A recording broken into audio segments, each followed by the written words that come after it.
Uterine Cleaning Methods After a Miscarriage. Hello, and welcome to our discussion about an important topic in women's health: uterine cleaning methods after a miscarriage. It's crucial to understand that if a miscarriage occurs, ensuring the uterus is properly cleaned is vital to prevent complications such as infection or excessive bleeding.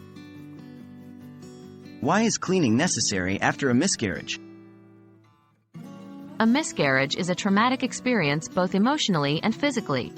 Physically, it can leave behind tissue in the uterus that could lead to complications.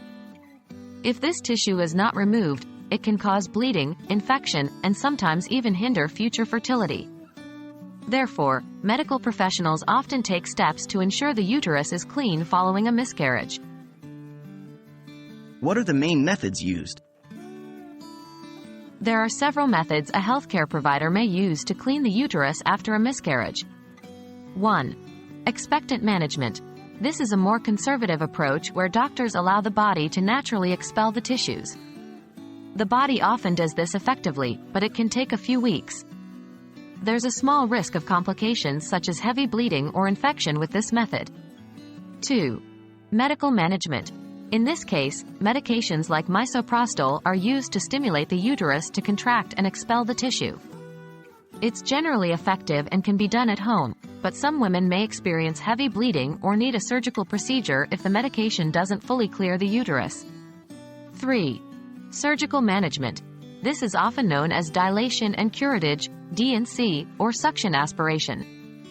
This involves the doctor dilating the cervix and using a special instrument to gently scrape or suction the inside of the uterus.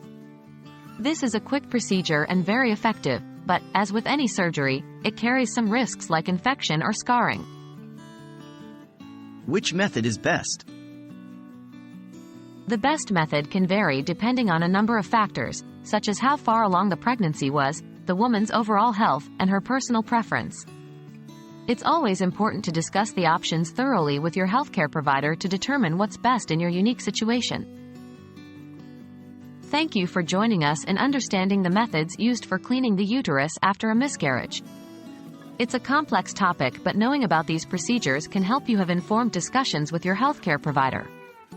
Stay aware, stay healthy, and take care of yourself. Your health matters.